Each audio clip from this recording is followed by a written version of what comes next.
Listo, entonces bienvenidos y vamos a continuar con la clase número 14, la historia de Dios, Génesis del capítulo 8 al 12. Claro, si fuera por nosotros nos quedamos estudiando versículo por versículo, pero por cuestión de tiempo no nos podemos frenar en cada uno. Entonces vamos a cubrir el tema de manera general, vamos a hacer mención de la Torre de Babel, un poquito acerca del incidente que tuvo Noé después de salir del arca, pero la idea siempre, frente a lo que hemos estado haciendo énfasis es darle el sentido de tipo teocéntrico, cristológico. No perdamos de vista el hilo conductor de todo lo que nos quiere transmitir la escritura. Bueno, entonces quiero empezar con este ejercicio. Ya había puesto las notas. Aquí aparece una imagen, la tomé de un sitio web en el que las personas afirman que la historia del Arca de Noé es mito. Ahí dice en la parte de abajo, es la referencia Arca de Noé y el mito sumerio de Utnapishtim. Entonces ellos afirman que esto es un mito. ¿Por qué lo tomé de allá? Porque quiero que comparemos lo que ellos ilustran frente a lo que dicen las escrituras. Entonces, ¿qué elementos encontramos en común y qué cosas no están de acuerdo a lo que dicen las escrituras, de acuerdo a lo que aparece ahí dibujadito? Entonces, si alguien quiere participar, bienvenido, y si no, vamos calentando motores para ya ir haciendo las preguntas más adelante. Yo aquí tengo 3 observaciones. Si alguien tiene otra, bienvenida es. La primera es que nosotros vimos que el Zohar, que era la especie de tragaluz que estaba en la parte superior del arca para que la luz pudiese entrar a ella, estaba un codo de elevación. Y en esta ilustración no está un codo de elevación, estaba mucho más de un codo de elevación. Y esto sí le da una connotación más como si fuera un barco. Entonces, el punto es que si uno, por ejemplo, se fija en el tamaño de esta gacela saliendo del arca, esta gacela no corresponde en escala con el arca. El arca tiene un tamaño que no es suficientemente grande para ilustrar las dimensiones que Dios le proporcionó a Noé. Lo segundo que observamos aquí es una suposición y es que los animales que salen ya son adultos.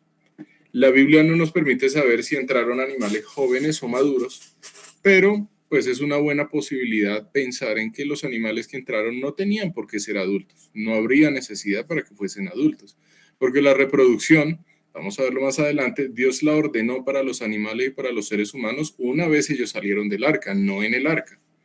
Entonces, pues esa es otra observación. Y en último lugar, aquí aparecen 5 ovejas. Entonces, esto sí está de acuerdo al relato bíblico, porque sabemos que la oveja es un animal limpio, y de los animales limpios tenían que llegar 7 parejas. 7 parejas corresponde a 14 animales y aquí solamente hay 5. Entonces, se supone que algunos de esos animales fueron ofrecidos en holocausto y por eso aquí aparece la señal del arco iris. Estos supuestamente son los montes Ararat en esta ilustración. Pero entonces, ¿qué quiero resaltar con esto? Muchas veces hay personas que afirman que pues, esta historia es mito. Y para ello, digamos, ofrecen ilustraciones, dando a entender que conocen cabalmente todo lo que dice la escritura. Lo que he encontrado como elemento común entre las personas que afirman que esto es mito es que hay imprecisiones. Siempre hay imprecisiones porque hay asuntos que pasan por alto de lo que menciona la escritura. Por ejemplo, resulta que hay críticos de la historia del arca que dicen que, ¿cómo así que Noé tenía que irse a buscar a cada uno de los animales y llevarlos a la fuerza? Pero eso no va de acuerdo a lo que dice la escritura, porque lo que dice la escritura es que fue Dios quien llevó a los animales por parejas, es decir, de una forma ordenada. Entonces, siempre tengamos en cuenta que a la hora de exponer una historia, debemos tratar de ser lo más precisos posibles para evitar, digamos, interpretaciones que den lugar a pensar que estos son mitos. Bueno, entonces, Génesis capítulo 7, versículos 19 y 20. Entonces voy a pedirle a Nidia y a Ketty que lean el versículo 19 y el 20.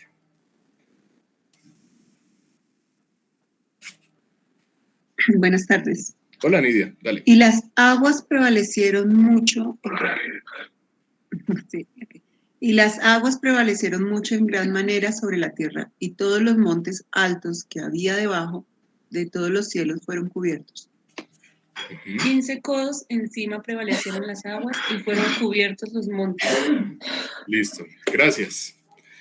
Cité la Biblia del Jubileo porque, pues, no sé, de ahora en adelante me gustaría también citar otras versiones, ya que eso es algo que yo exhorto a lo que animo que ustedes hagan, y es que siempre consulten varias versiones, no solamente vayan a la versión La Biblia de las Américas o la Reina Valera, sino que consulten múltiples.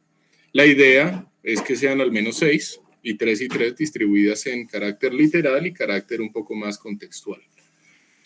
Bueno, entonces, a manera de comentario, a partir de este texto se ratifica que no hubo territorio continental que no hubiese sido cubierto por las aguas. Todo territorio continental fue cubierto por las aguas porque el versículo 19 nos dice, todos los montes altos que había debajo de todos los cielos fueron cubiertos. Y ahí ya aparece la palabra kol en hebreo, que es todo. Nos da a entender que no hubo monte alguno sobre la faz de la tierra que no hubiese estado cubierto. Entonces, este versículo también nos permite ratificar lo que ya habíamos visto en la clase pasada, que el diluvio fue de carácter universal, que no fue de carácter local. ¿Listo? Otro asunto, 15 codos encima prevalecieron las aguas, fueron cubiertos los montes. Entre 7 a 7 metros y medio, eso también depende de la medida que nosotros usemos para hacer la conversión de codos a metros o a centímetros. Entonces recordemos que la medida más aceptada son 45 centímetros, pero hay otras personas que dicen que también puede ser un poco más de 50. Entonces nos vamos a quedar con medio metro, y si hablamos de medio metro, pues sería 7.5 metros, 15 codos. 7 metros y medio es más de la mitad de un poste de luz, eso es algo significativo. Y además recordemos, las aguas no estaban mansas, las aguas en el diluvio estaban en un régimen turbulento. Siempre me gusta resaltar es el hecho de que alrededor del mundo había una especie de tormenta oceánica muy, muy marcada. Entonces, si alguien hubiese tratado de, no sé, coger un pedazo de madera y procurar salvarse a sí mismo, simplemente flotando, eso no le hubiera resultado, porque había mucho oleaje, había mucho régimen turbulento. ¿Qué quiere decir esto respecto a todo lo que hemos visto y en el contexto cristológico? El arca es tipo de Cristo. Si alguien trataba de salvarse del diluvio por sus propios medios, iba a fallar. La única manera de salvarse del juicio de Dios era a través del arca. De la misma manera que la única manera, bueno, valga la redundancia, la única forma en la que el ser humano puede ser justificado delante de Dios, declarado justo, es a través del Mesías. Eso es fundamental tenerlo siempre en mente. Génesis capítulo 7, versículo 23. Frank, porfa.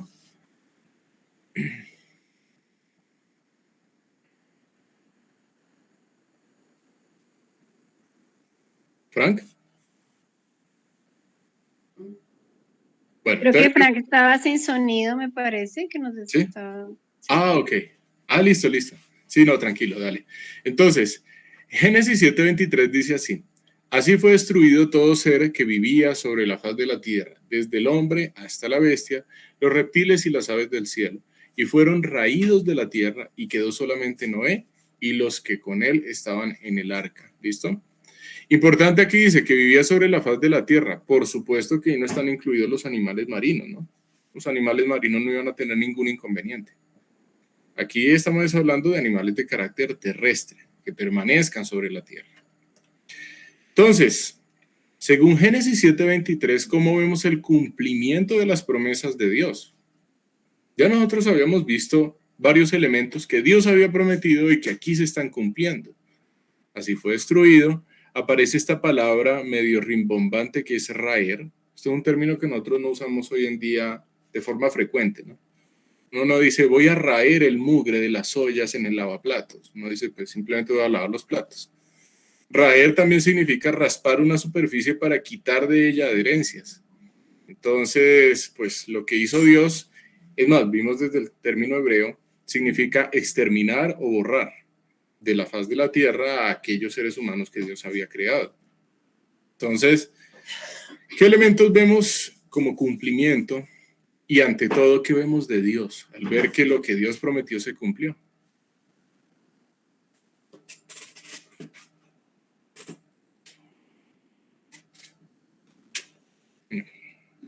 Bueno, entonces, ¿alguien levantó la mano? ¿O es un mensaje? Espérame. Ah, listo. Sí, no, tranquilo, Frank. Fresco. Entonces, espérame. Voy a quitar aquí un sticker que tenga, no me permite ver. Listo, tranquilo. Tranquilo. Entonces ya lo tengo presente. Bien. Hola, Andrea. Bienvenida. Listo, entonces estamos aquí. Hola. Hola. Génesis 6:7 y Génesis 7:4, eso es algo que ustedes pueden hacer como manera de tarea, es ver cómo las promesas de Dios se cumplen aquí. Y es interesante resaltar esto. Las promesas de Dios no necesariamente están relacionadas con una bendición. En este caso estamos hablando desde la promesa de Dios, del hecho de que va a traer una destrucción, del hecho de que va a raer de la faz de la tierra a los seres humanos que había creado. Así que las promesas de Dios no tienen únicamente una connotación de bendición para el ser humano, no siempre. A veces pueden tener una connotación de maldición. ¿Qué vemos de parte de Dios? El hecho de que Dios cumple lo que promete, su fidelidad. Dios prometió algo y ¿qué pasó? Se cumplió. Y se cumplió tal como Dios lo dijo. Raeré. ¿Y aquí qué pasó? Fueron raídos de la tierra, tal cual. Vemos que Dios es fiel. Ok, esta pregunta está interesante. ¿Los juicios de Dios vienen sin previo aviso? ¿Será que la gente de este tiempo de Noé fue como que, ¿qué pasó aquí y de un día a otro me ahogué? ¿Será que fue así?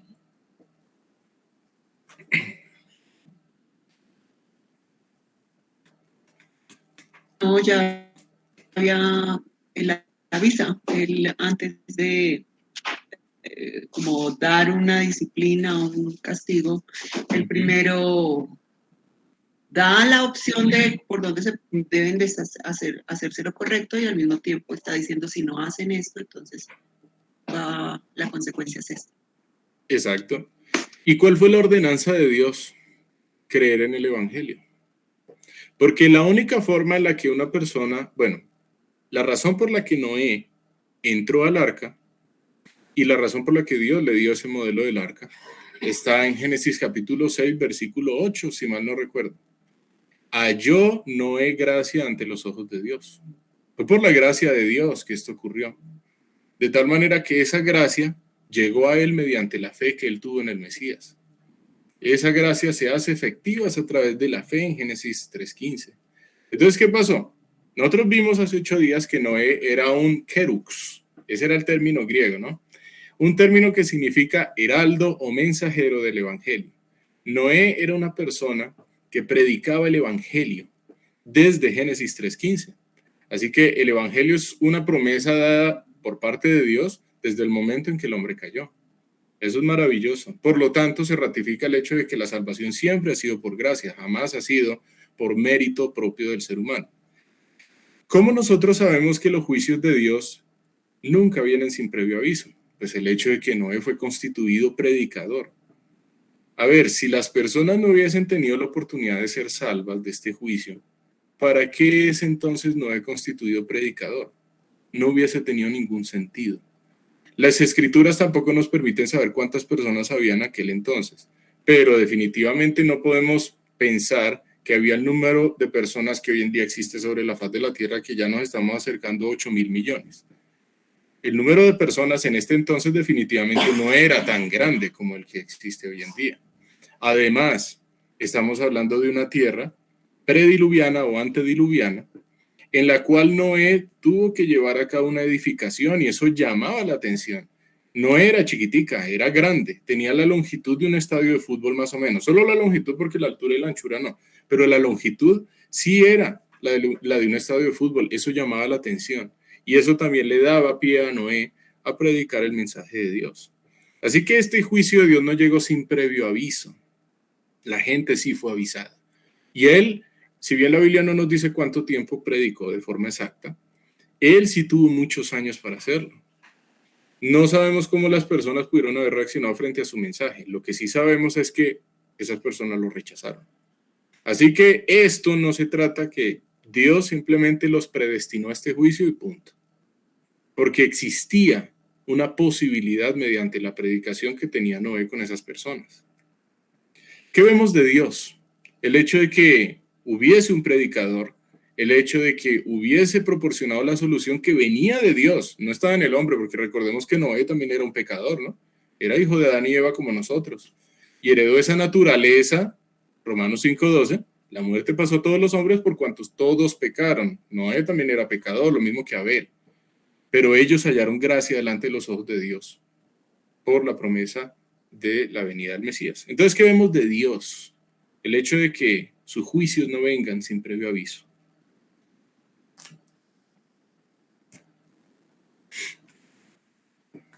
Bueno, vemos que Dios es justo. No tiene por qué traer un juicio sin avisar. ¿Qué más?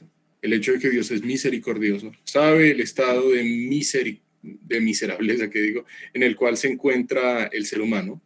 Y por lo tanto Dios actúa en función de sí mismo, en su propósito. Génesis 7:24. Entonces voy a pedirte el favor, Andrea, para que lo leas. Listo. Y prevalecieron las aguas sobre la tierra 150 días. Gracias. Comentario. Tengamos en mente esta información. Este es el último versículo del capítulo 7. Si no estoy mal, ¿cierto? A ver. Este es el último del 7. Sí. Entonces, el último versículo del capítulo 7 dice que prevalecieron las aguas sobre la tierra. ¿Cuánto? 150 días. Cuando la Biblia nos arroja números, debemos tenerlos en cuenta, porque hay un propósito detrás de esos números. Y ese propósito en última se encuentra es en mostrarnos algo acerca de Dios. Entonces, pilas con este número, ¿listo? Génesis 8:1. ¿Alguien quiere leer? ¿Alguien se ofrece? Bueno, entonces yo lo leo. Y se acordó Dios de Noé. Dale, Nidia, dale. Vale. Creo que el audio está atrasado en cuanto al video. Dice, Sí. bueno, y se acordó Dios de Noé y de todos los animales y de todas las bestias que estaban con él en el arca. E hizo pasar Dios un viento sobre la tierra y disminuyeron las aguas. Listo, gracias, Nidia. Vamos a empezar a hablar a manera de reducción al absurdo. Reducción al absurdo. ¿Será que a Dios se le olvidó que Noé, su familia y los animales estaban en el arca? Porque dice se acordó. Entonces uno dice, yo me acuerdo si se me olvida. Esa es una pregunta de reducción al absurdo, ¿no? ¿Será que Dios estaba muy ocupado, como dicen algunos erradamente, creando universos? Y por allá, se me olvidó. No, sí, verdad, ya. Y llevan un poco de tiempo ahí encerrados en el arca. ¿Será que eso es lo que quiere mostrar el autor?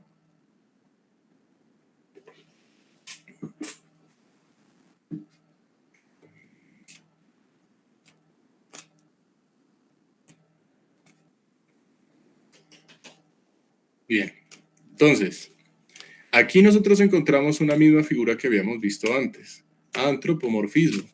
El antropomorfismo es una manera en la cual el autor, en este caso de Génesis, lo que hace es usar palabras que son propias de la experiencia humana para poder explicar algo respecto a Dios. Aquí el autor no está tratando de decir que a Dios se le olvidó algo, sino que, haciendo la comparación con otras versiones de la Biblia, podemos ver también la intención que tenía el autor. La primera es, podemos citar la palabra de Dios para todos. Entonces Dios se ocupó de Noé y de todos, y aparecen los puntos suspensivos. Entonces se acordó, es traducido como ocupó.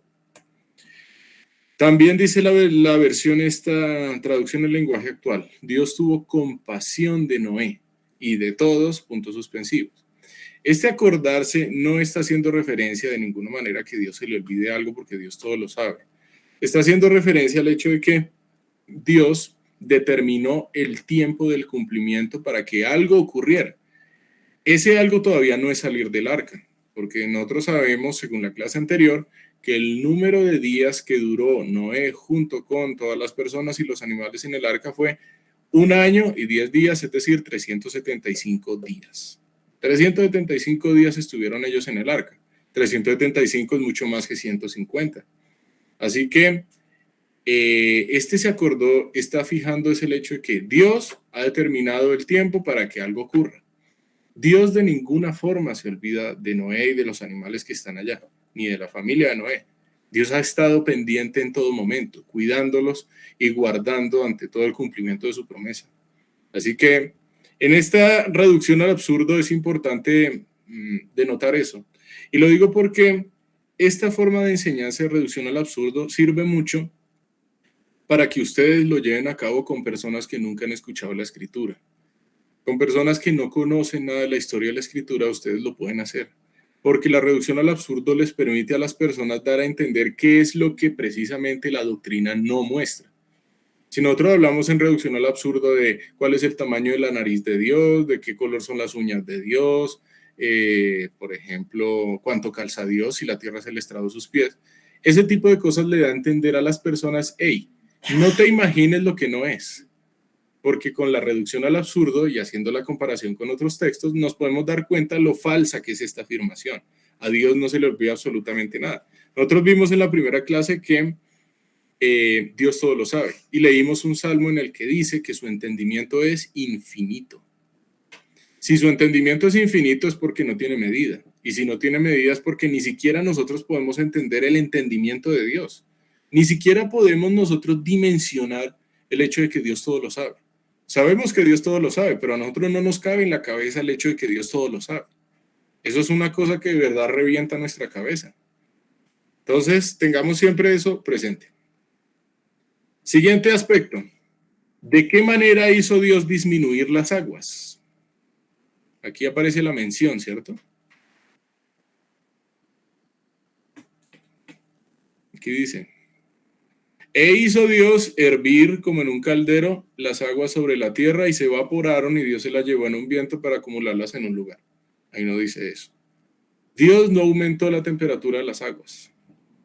Esa sería una forma en la cual uno puede, digamos, llevar una masa significativa de aguas de un lugar a otro mediante la evaporación. Pero ese no fue el método que Dios usó. Porque calentar las aguas, ¿qué implicaba? Matar animales marinos. Implicaba llevar a cabo cosas que podían ser peligrosas para otras especies. Y el propósito de Dios no se estaría cumpliendo. Dios es perfecto, Dios es sabio. Y Él, de manera soberana, determinó que la forma de transferencia de energía para que las aguas empezaran a disminuir, a retirarse, fuera un viento. Y ese viento lo que va a permitir es la acumulación de reservorios de agua en ciertos lugares del mundo. Esto a su vez implica que la geografía de la Tierra tuvo que cambiar.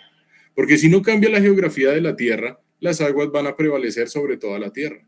La geografía tiene que cambiar y tiene que volverse más marcada y más agreste. Si no es así, entonces ¿cómo se van a depositar las aguas en esos reservorios llamados océanos? Entonces, tengamos eso en mente. Génesis 8:2. Entonces, bueno, voy a pedirle a Ketty, ya que Nidia leyó, entonces voy a pedirle a Ketty que lea este versículo.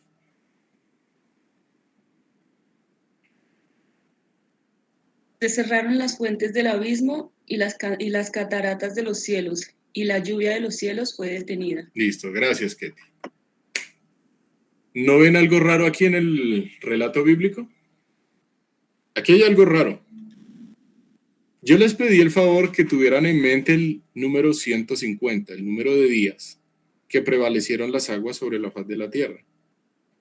Nosotros habíamos leído hace 8 días que el número de días que duró la precipitación sobre la tierra fueron 40. Entonces, ¿cómo así? Por allá Génesis 7:12 nos decía que eran 40 días y ahora Génesis 8:2 nos dice que las aguas prevalecieron 150 días y se cerraron las fuentes del grande abismo. Entonces, ¿cómo así? Entonces, a ver, Moisés, ¿fueron 40 o fueron 150? Te estás contradiciendo, Moisés. ¿Será? Este es el emoticón que a mí siempre me gusta usar para denotar las aparentes contradicciones, que sabemos que no son contradicciones. Esto tiene una solución muy simple. ¿Qué piensan ustedes? ¿Al fin qué? ¿Fueron 150 días o fueron 40 días?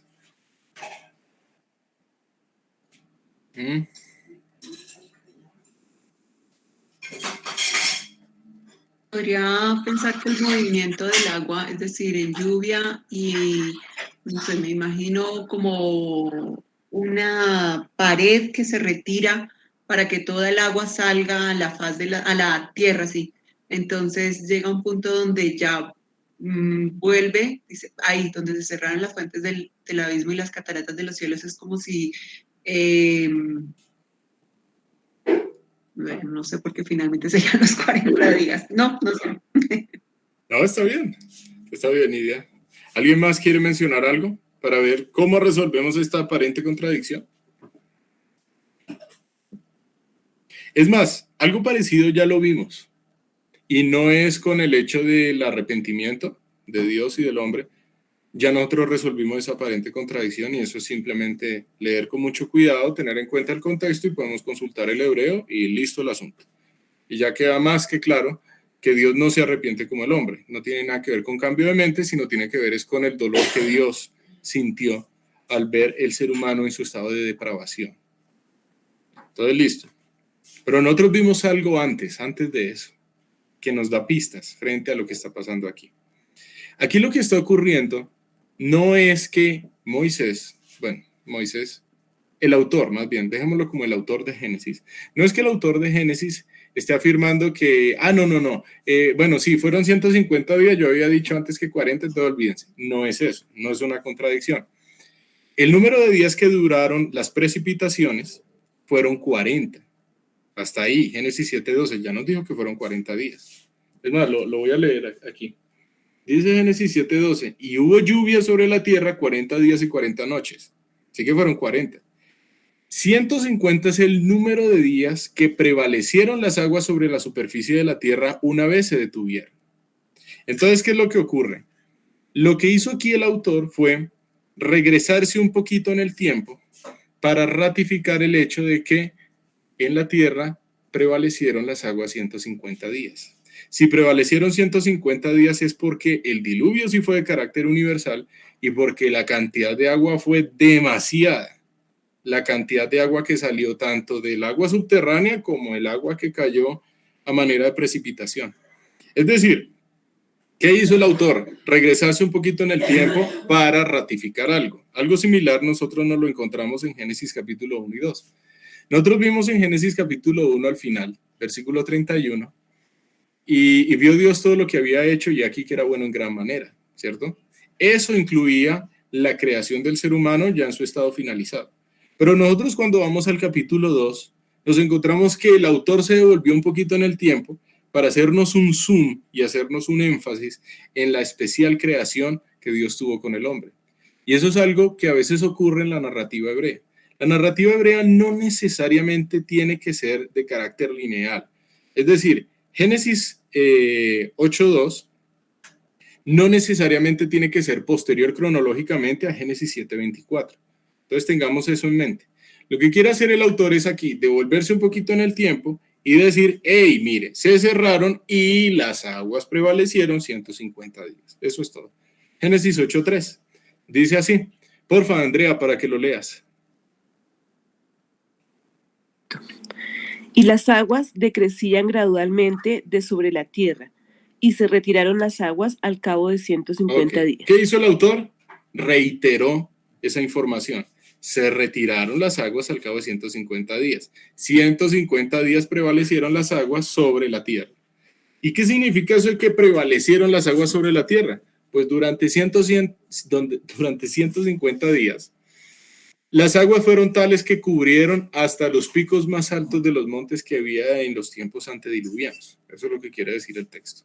No había territorio continental que no estuviese cubierto por aguas. Ya al cabo de 150 días, ya las cosas empezaron a cambiar.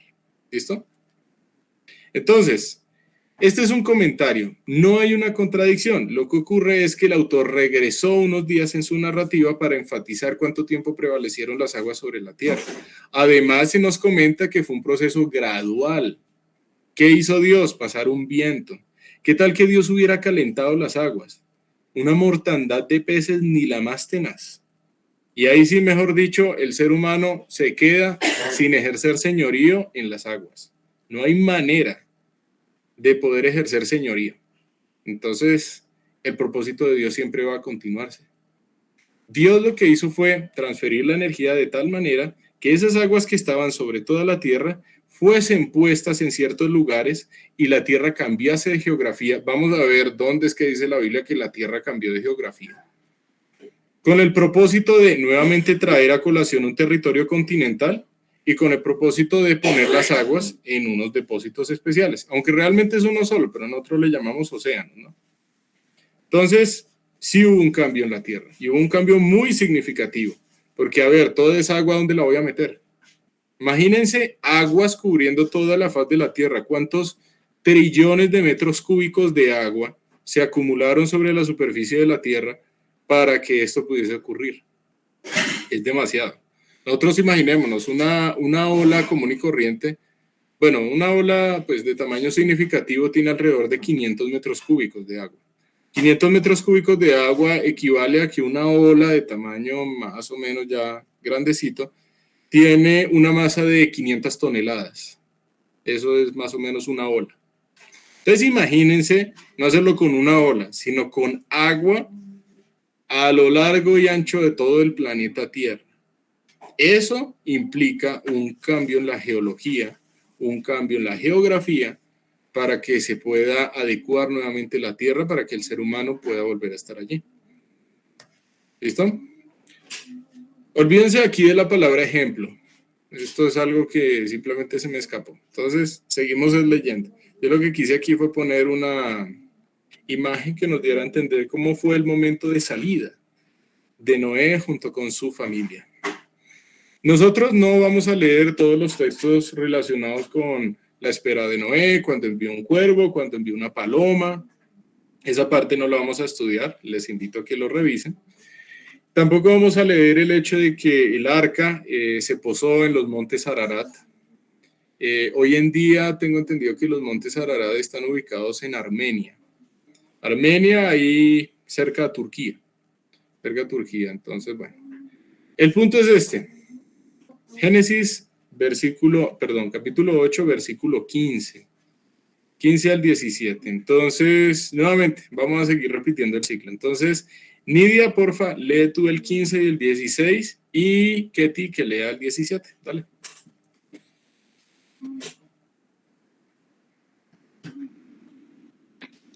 Entonces habló Dios a Noé diciendo: sal del arca tú y tu mujer y tus hijos y las mujeres de tus hijos contigo.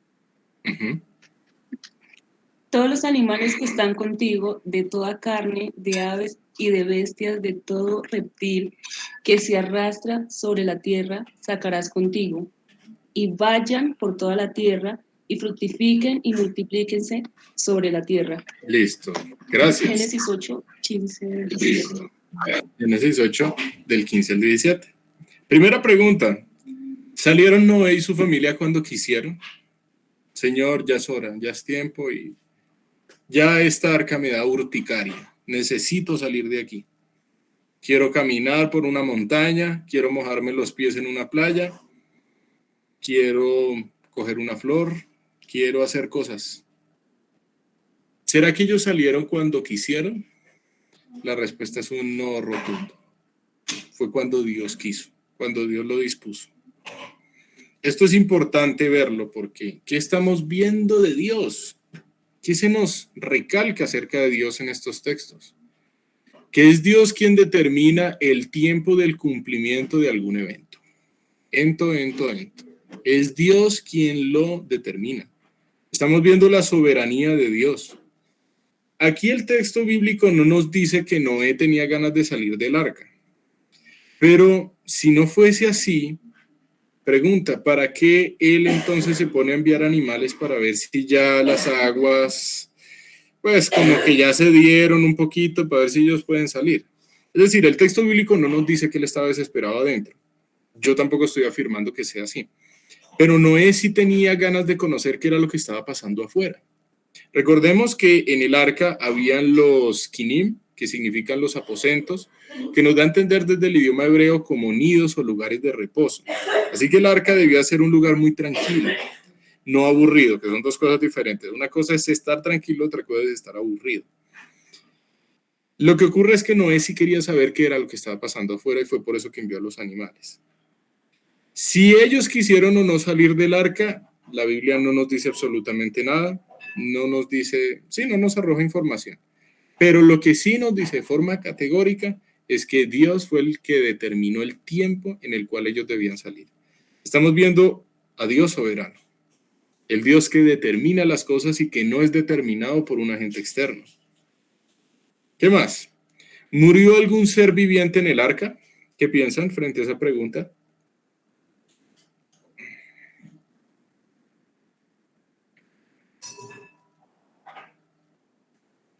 ¿Será? Se murió una pulga.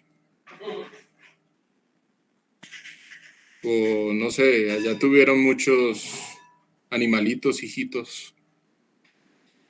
Pues para responder a esa pregunta, la Biblia no nos dice, pero aquí sí tengo unos argumentos y presento unos argumentos. ¿Por qué es que la Biblia no da a entender que haya ocurrido eso?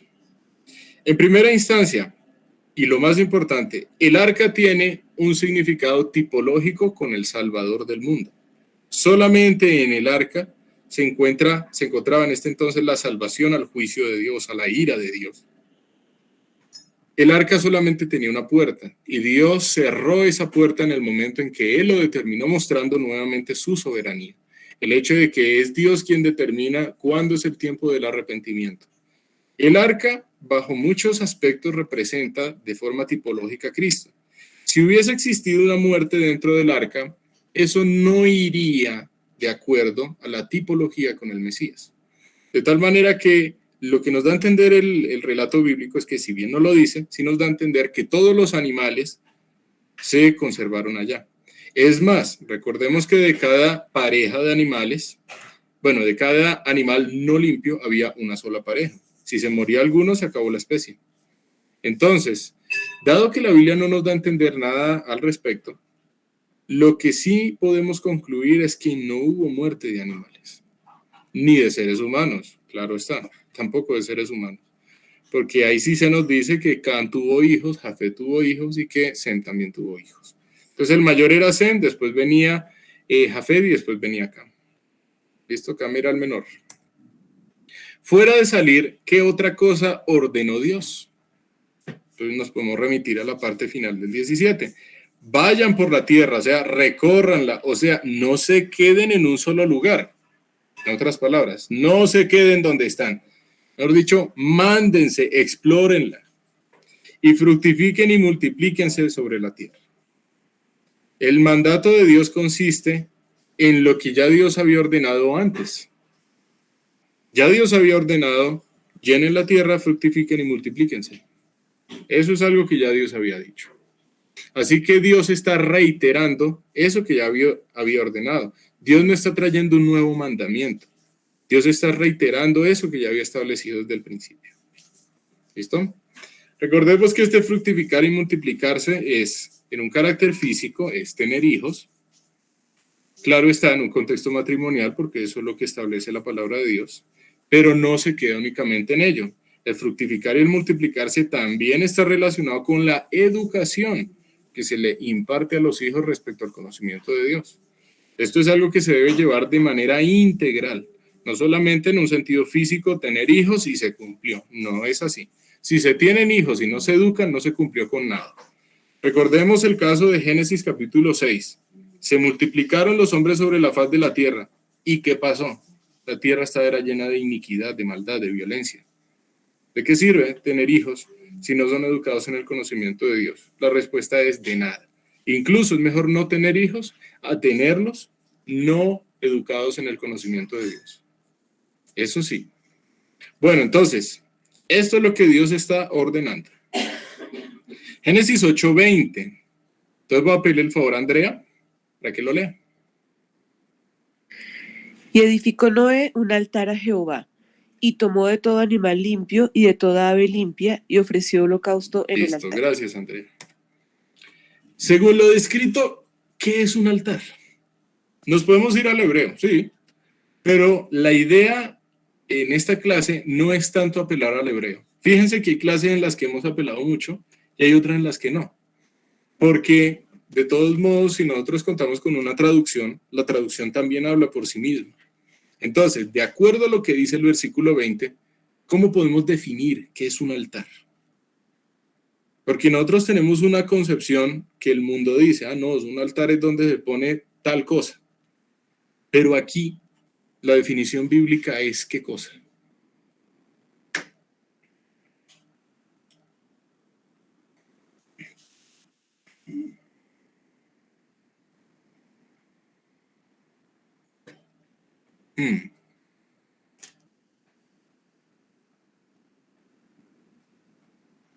¿Alguien quiere participar? Estamos en carga y carga. A ver, ¿cómo podríamos definirlo? Es como una estructura, una mesa hecha en, creería yo, piedra, o bueno, digo para el tiempo, ¿no? Y donde se preparaba el acto en sí de matar el sacrificio del animal, cualquiera se llamase. Ok, listo. Entonces, creo un que altar eso sería un altar. Es decir, el lugar donde se hace el sacrificio, donde se hace la ofrenda, donde se ofrece sacrificio. Listo. El lugar apartado para ofrecer sacrificio a Dios. Listo. Chévere tu definición, Nidia. ¿Alguien levantó la mano? Yo pensaba también que la sola palabra altar, como suena, da la idea como de un lugar alto. Ok, daría como la idea de un lugar especial, digamos, no es un lugar cualquiera, es un lugar que tiene un propósito específico.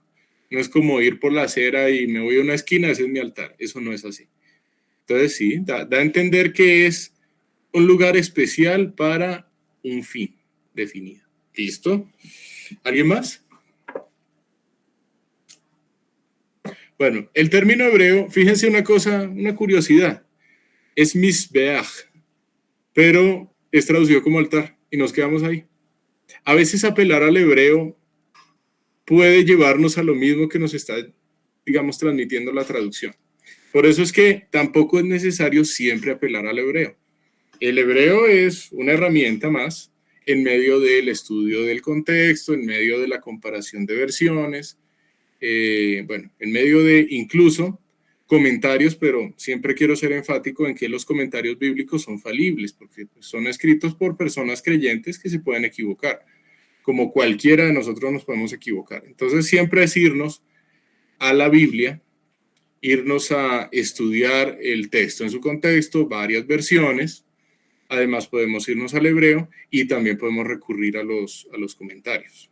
A los comentarios, digamos que ya, no quiero decir que los comentarios no tengan valor porque tienen mucho valor, sino que la idea es siempre haber hecho un análisis propio y ya después de haber hecho el análisis propio podemos irnos a los comentarios y quizás en los comentarios se nos muestre que nuestro análisis no fue correcto o que le faltó algo o que hay una forma adicional en la que se puede ver o interpretar un texto. Y eso es algo a lo que siempre se invita. Hay algo que, fíjense que nosotros no hemos hecho en el estudio bíblico, y es orar. La oración es fundamental. Y no significa que la oración no sea importante. Claro que es importante, es fundamental. Pero ¿por qué no lo hemos hecho hasta ahora? Por el factor llamado tiempo. Sin embargo, por eso siempre digo, cuando uno vaya en un estudio bíblico personal, diario, uno también debe hacerlo en oración. Porque en la oración uno realmente manifiesta la necesidad ante Dios de que pues es Dios quien lo guía a uno en esta lectura. Y que es Dios quien le da a uno el entendimiento para poder comprender el mensaje que él mismo quiso revelarle a un autor específico en la historia. Entonces, si Dios nos permite más adelante y tenemos más tiempo, por supuesto que practicaremos la oración en grupo, digo. O sea, no de forma individual, porque pues de forma individual es parte del hábito, sino en grupo, estoy hablando nosotros aquí. Bueno, entonces, esa era la conclusión. El altar es un lugar especial, apartado para ofrecer sacrificio. Si el sacrificio implica poner los ojos en el Mesías, entonces el altar es un lugar en el cual se está haciendo un reconocimiento de la condición de la persona que está ofreciendo la víctima, de la santidad de Dios. Y en ese sentido, si nosotros entendemos la adoración como el reconocimiento público y personal de todo aquello que es Dios, en el altar también se está llevando a cabo un acto de adoración, en ese sentido. ¿Se está llevando a cabo un acto de gratitud? Puede ser, claro que sí, Porque en el altar, pensemos por ejemplo en el caso de Noé, Noé puede estar agradecido con Dios por el hecho de que él prometió la venida del Mesías. Entonces la venida del Mesías es un acto frente al cual se debe reflejar gratitud, porque el ser humano no merece por sí mismo la salvación. El ser humano no tiene mérito. Es Dios quien en su infinito amor y en su gracia proveyó la solución. Eso es otra cosa. Entonces, en el altar se manifiesta la adoración, se manifiesta la gratitud. En el altar se está manifestando la fe que se tiene en el Mesías, de tal manera que ese animalito está representando de forma tipológica al que va a venir a quitar definitivamente el pecado. Ese animalito está muriendo en lugar de quien lo ofrece, porque quien lo ofrece es alguien pecador y que está muerto. Y el animal está pagando de tal manera que el pecado puede ser cubierto, mas no quitado. Y estoy basado en lo que ya nosotros habíamos leído en Hebreos capítulos 9 y 10. Entonces el altar es un lugar especial donde se hace todo este conglomerado de cosas que nosotros mencionamos. Es un lugar, para ofrecer sacrificio a Dios teniendo presente todo lo que dijimos. Porque si se está ofreciendo un sacrificio a Dios sin la fe, no tiene ningún sentido. ¿Se puede ofrecer un sacrificio de forma religiosa? Claro que sí. Simplemente por la tradición, claro que sí. Y eso es algo frente a lo cual Dios le llamó la atención al pueblo de Israel en varias ocasiones con los profetas. Que en el pueblo de Israel estaban ofreciendo sacrificios porque sí, por tradición. Pero no había una connotación cristológica detrás. Porque Cristo es el que le da el sentido a los sacrificios, es el que le da el sentido al altar. Es más, el sentido a los pactos, que no habría pactos sin la venida del Mesías, no habría ningún contenido en cuanto a la Biblia. Según lo descrito, entonces, ¿qué es ofrecer holocausto? Dice, y de todo animal limpio y de toda ave limpia. Recordemos que los animales limpios son aquellos animales aptos para sacrificio, unas especies especiales, sí. Es decir, sabemos que Noé no le ofreció a Dios un cocodrilo, no le ofreció un elefante, porque no son animales limpios, son animales impuros en el sentido que no se pueden ofrecer en sacrificio. Entonces tomó esos animales limpios, oveja, pongámoslo, listo. Entonces hay una oveja, de toda ave limpia, entonces pensemos en una tórtola. Tórtola también era una ave limpia. Listo, y ofreció holocausto en el altar. Ok. El punto es este, ¿qué es ofrecer holocausto?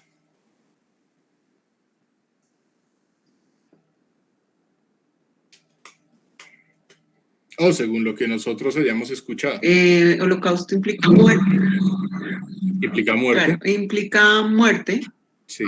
Estoy inmediatamente yendo al holocausto de los judíos, que eso fue una matazón terrible. Entonces, bueno, en este caso, holocausto es acabar con la vida del sacrificio, de lo que se está sacrificando, pensaría yo. Implica, sí, una exterminación total. Total. El holocausto es un tipo de sacrificio en el cual el cuerpo de la víctima es quemado completamente. Entonces, cuando nos remitamos más adelante al libro de Levítico, vamos a encontrar que hay sacrificios que implican holocausto y otros que no, de los cuales, por ejemplo, los levitas y los sacerdotes sí podían participar. En este caso, cuando un sacrificio es en holocausto, no hay carne de la cual participe el ser humano, porque todo el cuerpo de la víctima es quemado, es puesto en las brasas. De tal manera que si aquí se está hablando de holocausto, aunque no se menciona de forma explícita, de manera implícita, sí nos da a entender el texto que había el elemento del fuego en el altar.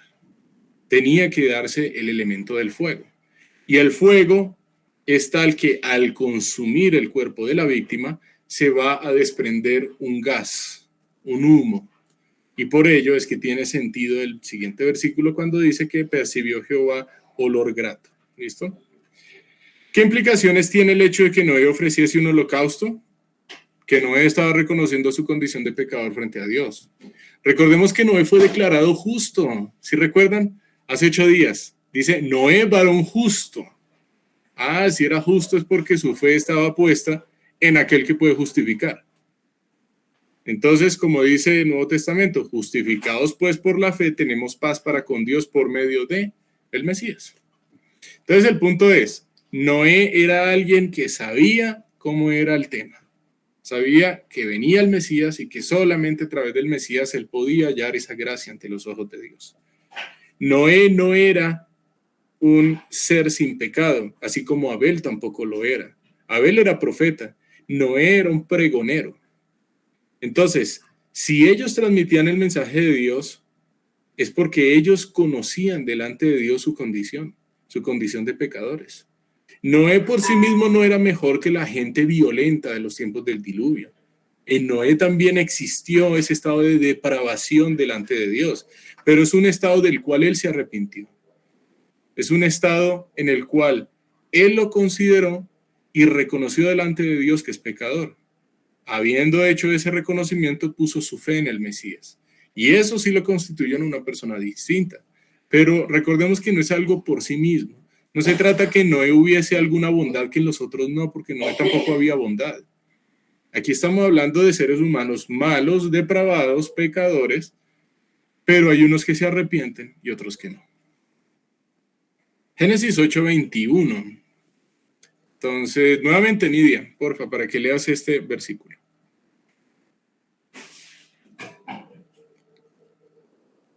Percibió Jehová olor grato, y dijo Jehová en su corazón: no volveré más a maldecir la tierra por causa del hombre, porque el intento del corazón del hombre es malo desde su juventud, ni volveré más a destruir todo ser viviente como he hecho. Listo, gracias, Nidia. ¿Cómo podemos interpretar y percibió Jehová olor grato? Voy a hablar en reducción al absurdo. ¿Será que Dios tiene una narizota con la cual todo el humo le entró?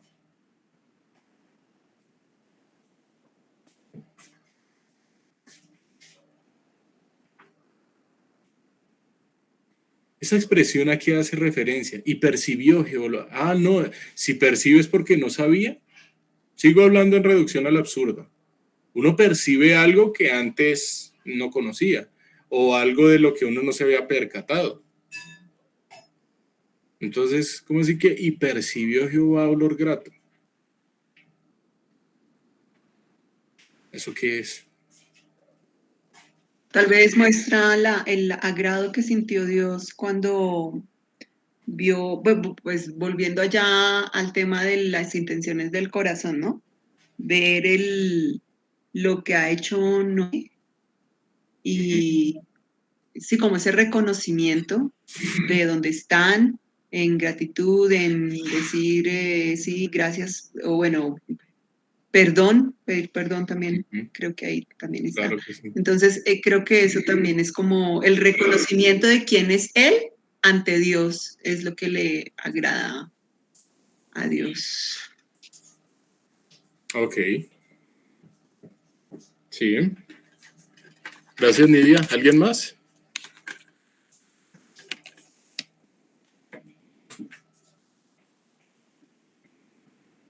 Bueno, este percibió Jehová olor grato. Recordemos que el libro de Hebreos capítulo 11 dice, sin fe es imposible agradar a Dios. Este olor grato no está haciendo referencia al olor puramente físico, sino al hecho de que la persona que ofreció este sacrificio es una persona que lo hizo conforme a la voluntad de Dios.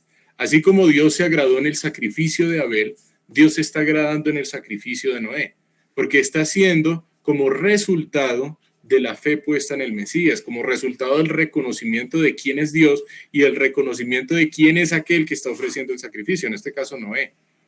Entonces el olor grato es una forma en la que a nosotros se nos da a entender el hecho de que Dios se agradó. No se está hablando únicamente a que podía oler como un asado. Eso no es el punto al que quiere ir el texto.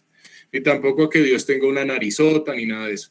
Eso es algo que nosotros sabemos, pero me gusta enfatizarlo porque cuando ustedes estén con personas que nunca han escuchado la escritura, sí es fundamental aclarar esto. Porque entonces hay personas que van a decir, ay no, entonces aquí se ve que Dios es un invento del ser humano, porque fíjense, uno como ser humano tiene olor grato, uno como ser humano se acuerda, uno como ser humano ve cosas que no veía y percibe cosas que de las que no se había percatado. No es así. Lo que está haciendo aquí el autor es usar términos familiares para nosotros, para que de esa manera nosotros podamos entender el hecho de que Dios se agradó con este conjunto de sacrificios. Fíjense que no fue solo uno, porque aquí dice, tomó de todo animal limpio y de toda ave limpia, así que hubo varias víctimas. Este conjunto de sacrificios ofrecidos en holocausto, eso es algo de lo que Dios se agradó. Él vio en Noé una persona que realmente fue declarada justa por la obra del Mesías. Entonces Dios se agrada en eso. Dice aquí, sigamos con la otra expresión, y dijo Jehová en su corazón. O sea, ¿Dios tiene corazón? Ya esa pregunta la habíamos hecho hace 15 días. ¿Cómo así que dijo Jehová en su corazón? Lep, ¿cómo así? Dijo Jehová en su corazón.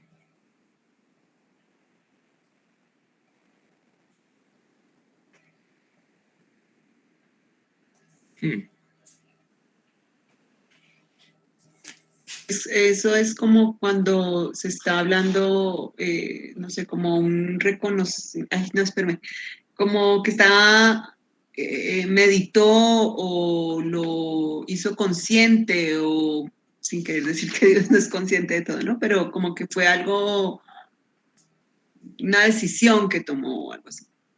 Ok, una determinación, sí, me gusta eso.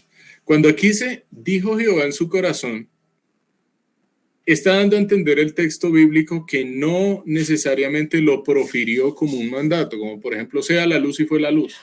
Cuando dice aquí la Biblia y dijo Jehová en su corazón, es que la Biblia nos está dejando ver cuál fue la determinación de Dios. Recordemos que corazón, lep en hebreo, hace referencia en el caso del ser humano al ser integral.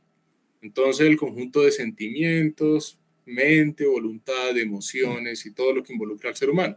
Esa misma palabra es usada para describir esto de Dios, pero obviamente no está diciendo que es que Dios tiene cuerpo, alma y espíritu. Eso no es lo que pretende decir el autor. Lo que pretende decir el autor es que aquí esto nosotros lo conocemos como una determinación por parte de Dios, pero es por el hecho de que Dios ha revelado este conocimiento. Nosotros vimos en la primera clase que la Biblia es inspirada por Dios. Bueno, específicamente por el Espíritu Santo de Dios.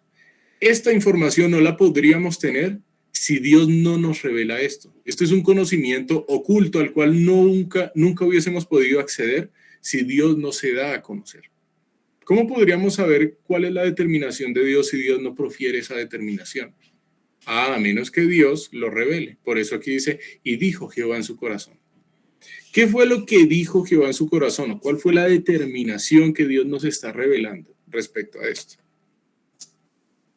Dice, no volverán más a maldecir la tierra por causa del hombre, porque el intento del corazón del hombre es malo desde su juventud. Entonces, ¿por qué Dios no va a volver a maldecir la tierra? Porque el intento del corazón del hombre es malo desde su juventud. ¿Y es que acaso Dios no sabía eso?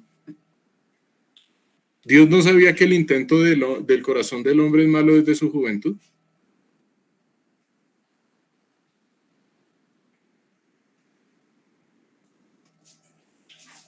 Yo creo que sí, pero, o sea, Dios lo sabe todo. Sin embargo, el hombre no. Y es el ser humano, los que venimos en la historia, no lo sabemos y siempre quedan las dudas, ¿no? Entonces, él en su enseñanza infinita, el maestro infinito, nos está dejando el ejemplo para decir, lo intentamos por ahí. O sea,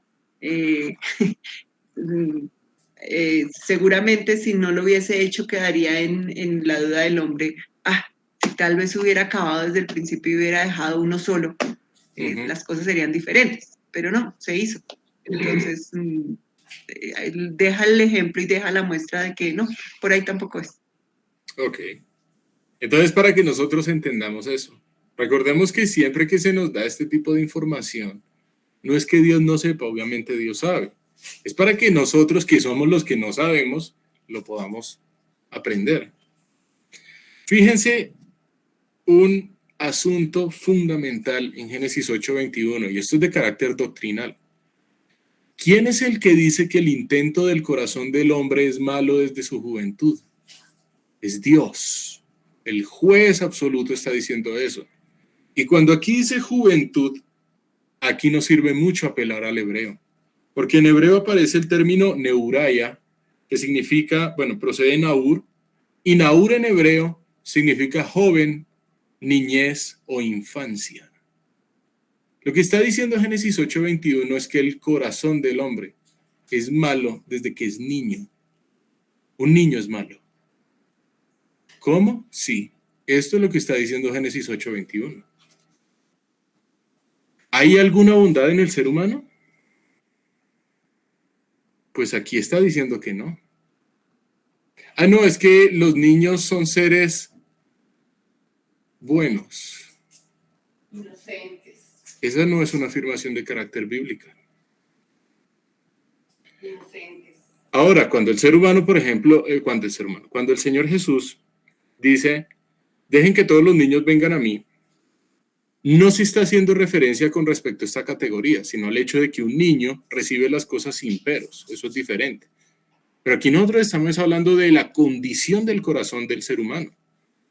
El corazón del ser humano, y no dice que es malo desde su adolescencia, ni desde que es adulto, desde su niñez. Desde su niñez. Y eso es algo que pega duro. Porque en nuestro contexto social tenemos el pensamiento de que un niño es bueno. Pues eso no lo dice la Biblia. El único bueno es Dios. Y el ser humano es malo sin importar la edad en la cual se manifieste esa maldad. Ah, que hay diferentes maneras en las cuales se puede manifestar la maldad. Claro que sí. Un ser humano adulto puede manifestar la maldad de una manera mucho más notoria y cruel que un niño. Sí, eso sí. Pero que hay maldad en un niño, la hay. Desde su niñez. Naur. Ahí aparece en hebreo. Esto choca, pero es la verdad. ¿Alguien levantó la mano?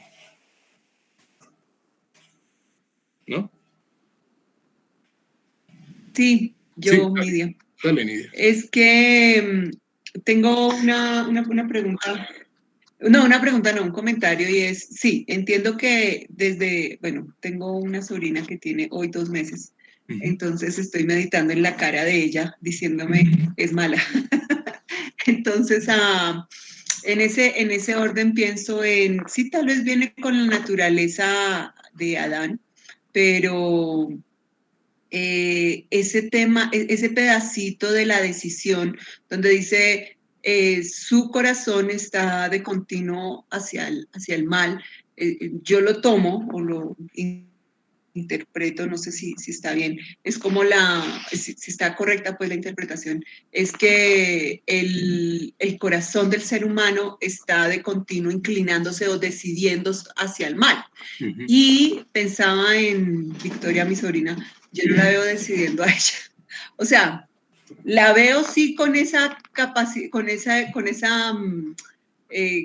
que traemos todos los seres humanos de ser, de buscarla, el alimento, ¿sí? Pero no la veo en posición de decidir, sino un niño empieza a decidir, diga usted, despuesito de, no sé, casi cumpliendo el año.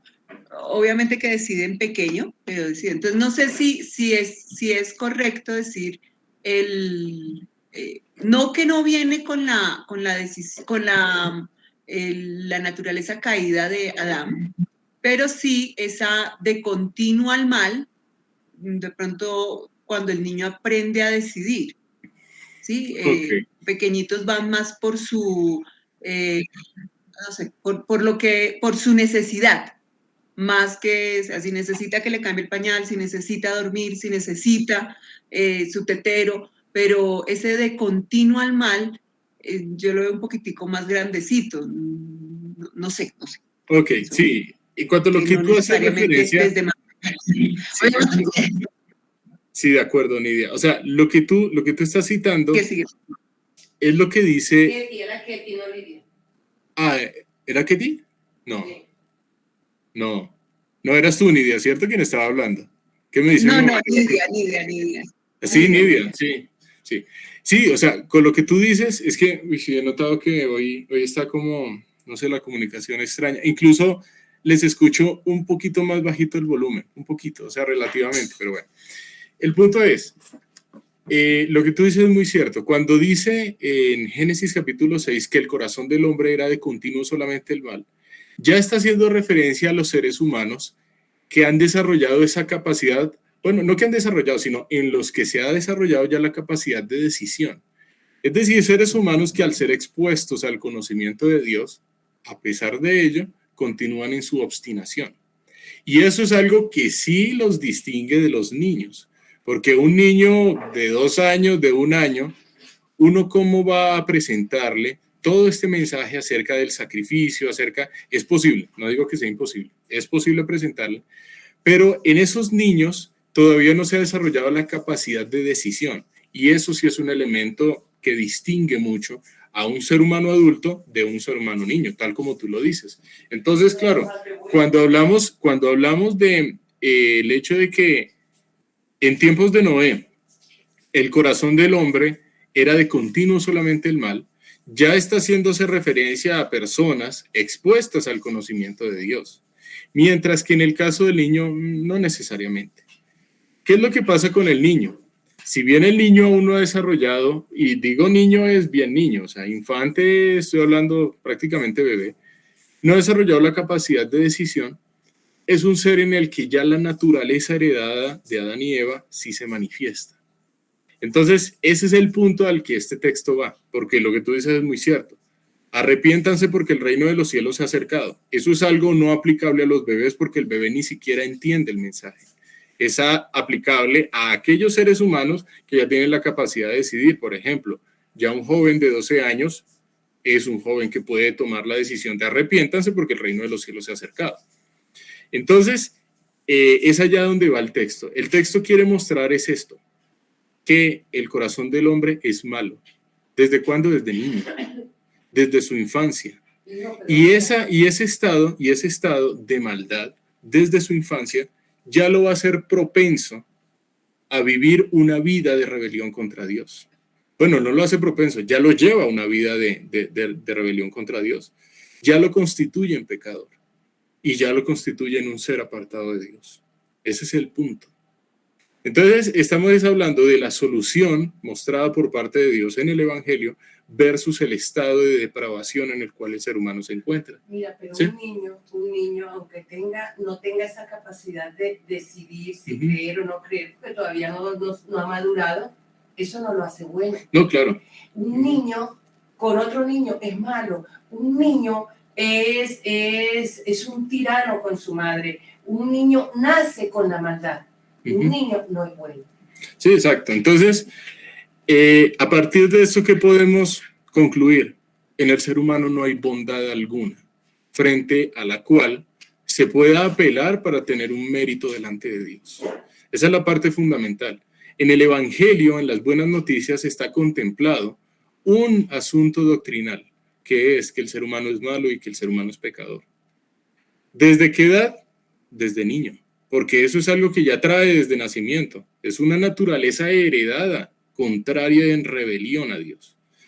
Entonces, estos dichos de el ser humano es bueno, pero la sociedad lo corrompe, hay que sacar la luz o la bondad que hay en ti, todo ese tipo de dichos son dichos de carácter antibíblico, por mucho que nos choque, pero esa es la verdad. Ninguna bondad hay en el ser humano. La bondad se encuentra exclusivamente en Dios. En el ser humano, lo que existe es la imagen de Dios, que lastimosamente se vio afectada a raíz de la caída. Y esa imagen de Dios es tal que puede responder al llamado de arrepentimiento de Dios para que Dios haga de ese ser humano un ser justo. Bueno, declare un ser justo mediante la obra del Mesías. Ese es el punto importante. Entonces aquí estamos viendo un aspecto doctrinal que en teología se le llama depravación total. Depravación total del ser humano. No hay bondad en el ser humano. ¿Choca? Sí choca. Yo les confieso, cuando yo lo leí así, uy, ¿cómo así? Juventud. Ustedes pueden ir a otras versiones y van a encontrar la palabra infancia o niñez. Eso choca en primera instancia. Pero precisamente es por el hecho de que nosotros venimos de un estado contrario a Dios. Y si venimos de un estado contrario a Dios, ¿qué va a pasar? Pues nos vamos a chocar. Listo. Siguiente asunto. ¿Implica este verso que Dios jamás volverá a traer juicio? Vamos a esta última frase después del último punto y coma.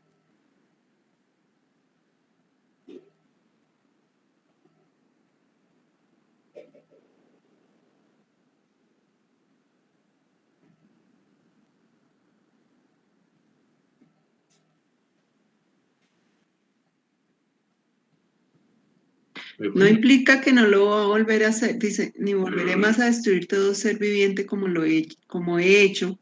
O sea, entiendo yo que así como lo hizo en ese momento, no lo volverá a hacer, no volverá a destruir a todo ser viviente. Pero la pregunta hace referencia a juicio, no. Ahí no, arriba no hace referencia a juicio, sino a la destrucción de esa manera o al juicio de esa manera. Exactamente, de esa manera. No está diciendo que nunca más va a traer juicio, está diciendo es de esa manera. ¿Tenemos la garantía que no va a haber un diluvio? Sí, pero las escrituras nos hablan en un ambiente escatológico que va a haber un juicio y esta vez va a ser con fuego. Así que ya no va a ser agua, va a ser fuego. Sí va a existir un juicio. Aquí no se está invalidando la justicia de Dios. Se está mostrando el hecho de que Dios no va a volver a traer esa justicia mediante un diluvio universal. Eso es diferente. Bueno, entonces, aquí se me repitió, qué pena. Listo. Génesis 9:1. Entonces, ya Nidia había leído, entonces ahora es Ketty. Ketty, porfa, para que leas Génesis 9:1. Bendijo Dios a Noé y a sus hijos y les dijo, fructificad y multiplicaos y llenad la tierra. Listo, gracias, Ketty. Recordemos, bendijo Dios es, Dios creó al ser humano para hacerle bien. Eso es algo que no debemos perder de vista. Sí, Dios es justo. El corazón del ser humano es depravado, lo es. Pero fíjense que el propósito de Dios sigue siendo causar bien en el hombre. Cuando Dios creó al ser humano en Génesis capítulo 1, lo primero que hizo, después de haberlo creado, es, y los bendijo Dios y les dijo, ¿para qué lo creó? Para hacerle bien. Dios no se goza en estar trayendo juicio, impartiendo justicia en este estilo, porque de no haber sido así, la Biblia nunca nos hubiera dicho que a Dios le dolió en su corazón. Así es como dice Génesis capítulo 6. Dios no estaba agradado con eso. Si Dios estuviera feliz trayendo este juicio, pues que pequen porque así ya me están dando argumentos para traerle el juicio y me gozo en eso. La voluntad de Dios no consiste en que Él se goce en traer justicia porque el ser humano es malo. La voluntad de Dios, el anhelo de Dios es que el ser humano proceda al arrepentimiento. Y cito un texto en el Nuevo Testamento que nosotros vamos a estudiar más adelante. El cual no quiere que alguno perezca, sino que todos procedan al arrepentimiento. Lo que Dios quiere es llevar al hombre al arrepentimiento. Entonces aquí dice, y bendijo Dios a Noé y a sus hijos y les dijo, ¿cuáles fueron las ordenanzas que Dios le dio a Noé y a sus hijos? Fructifiquen. 2, multiplíquense. Y 3, llenen la tierra. Y cuidado con este último punto, porque no es solamente fructificar y multiplicarse, sino cubrir la superficie de la tierra con seres humanos que conozcan de Dios. Llenar la tierra. Pilas con esto, porque esto ya lo vamos a conectar con la Torre de Babel. Este va a ser un elemento fundamental, crucial a la hora de estudiar la Torre de Babel. Génesis 9:3. Todo lo que se mueve... es el turno de Andrea. Sí, dale, Andrea, por favor. Listo. Dice, todo lo que se mueve y vive os será para mantenimiento, así como las legumbres y plantas verdes os lo he dado todo. Listo, gracias. ¿Cambió la dieta del hombre? La respuesta es un sí. Aquí dice, os será. Es decir, es algo que fue establecido en este momento, de aquí en adelante. No dice, os ha sido. No está hablando en castellano, porque nosotros no podemos adjudicar. En tiempo presente perfecto, es decir, os ha sido. No, está diciendo os será, algo establecido desde ahí. Entonces, si es establecido desde allí, sí, la dieta del hombre sí cambia. Todo lo que se mueve y vive os será para mantenimiento. Así como legumbres y plantas verdes os lo he dado todo. Es decir, se incluye una dieta carnívora. Desde aquí el ser humano ya se vuelve omnívoro. Antes era solo vegetariano, ahora es omnívoro. Ya come de todo. ¿Listo? Pregunta, ¿Pudo haber existido la posibilidad por allá antes del diluvio, en tiempos antediluvianos, que el ser humano hubiese comido carne? Puede ser. Yo no estoy diciendo que no. Pero aquí lo que está diciendo Génesis 9:3 es que es algo instituido por parte de Dios hacia el ser humano. ¿El ser humano participaba del comer carne en los sacrificios? La Biblia no lo dice, pero en Génesis 9:4 se nos especifica que Dios le da la ordenanza al hombre de no comer carne con sangre. Si el ser humano hubiese participado de los sacrificios antes del diluvio, es de esperarse que Dios hubiera instituido esa ley antes del diluvio. Pero antes del diluvio, ahí no parece que Dios le haya dicho a Abel, oye, carne con sangre no comes. Es hasta este momento. Entonces, si es hasta este momento, está dándose a entender de forma implícita en el texto que hasta ahora es que se incluye de manera oficial por decreto divino, ahí sí podemos decirlo por decreto divino, lo que es la dieta carnívora. Y si bien el texto bíblico tampoco nos especifica que los animales están incluidos entre ellos, es decir, la cadena alimenticia, sí nos da a entender que es así, porque si es afectado el gobernante, pues aquellas cosas que son gobernadas también son afectadas. Entonces hubiera sido difícil que el ser humano hubiese tenido una dieta vegetariana, mientras que los animales entre ellos sí se comen. Hubiera sido, es una posibilidad, no estoy diciendo que no, pero pues digamos, a mi manera de ver, lo más consecuente con el texto sería entender que aquí fue que cambió la dieta. Sin embargo, si hay alguien que piensa que no es así, es bienvenido. O sea, aquí no vamos a formar controversia porque son asuntos ni siquiera secundarios, serían terciarios. Ahora, con relación al Génesis 9:4, que aquí no lo tengo puesto, es más, lo vamos a citar. Vamos a dejar una pregunta no de alto calibre, sino de altísimo calibre, que no la vamos a resolver hoy. Génesis 9:4. Esta pregunta está como difícil. Dice aquí, pero la carne con su alma o vida, que es su sangre, no comeréis. Estoy citando la versión de la Biblia del Jubileo, pero pues ustedes saben, cualquier versión es bienvenida. Carne con su sangre, que es su vida, no comeréis. Pregunta de altísimo calibre. ¿Por qué si Dios establece la prohibición de participar de la sangre y la carne al mismo tiempo, el Señor Jesús en la última cena dice, el que come mi carne y bebe mi sangre? ¿Por qué el Señor Jesús pareciera, digo pareciera porque no es así, pareciera ir en contravía de este mandamiento? Y para ello, no se preocupen, esa respuesta la vamos a tener cuando estudiemos la última cena. Yo sé que parece bastante lejos porque apenas vamos en Génesis 9, nos falta todo el trayecto, pero hay muchos temas del Antiguo Testamento que no vamos a poder estudiar porque pues la idea es llegar hasta los evangelios. Y en específico tenemos que estudiar todos esos eventos cruciales de la vida y obra del Mesías, porque pues él es el que le da el significado a toda la Biblia, a toda, hasta las genealogías, hasta a toda. Entonces, esa pregunta sí quiero que quede como en remojo. Porque aquí este significado de Génesis 9:4 es de carácter cristológico. ¿Por qué Dios está aquí estableciendo que no se come carne con sangre? Pero viene el Mesías y el Mesías dice, el que come de mi carne y bebe de mi sangre. Oye, Señor Jesús, ¿por qué dices eso? Y vamos a ver que la razón es maravillosa. No tiene nada que ver con una contradicción, porque las contradicciones en la Biblia no son contradicciones, son malas interpretaciones del ser humano. Listo, entonces, esa sí es una pregunta que quiero que la tengamos muy, pero muy pendiente. ¿Cambió la dieta del hombre? Pues el texto bíblico da a entender que sí. ¿Solo cambió eso? Pues vamos a ver el siguiente texto.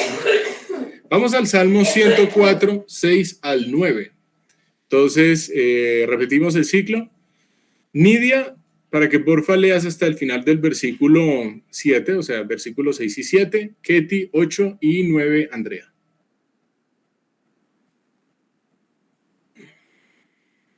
Con el abismo, como con vestido, la cubriste.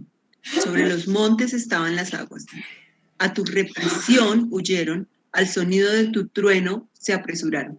Gracias. 8. Subieron los montes, descendieron los valles.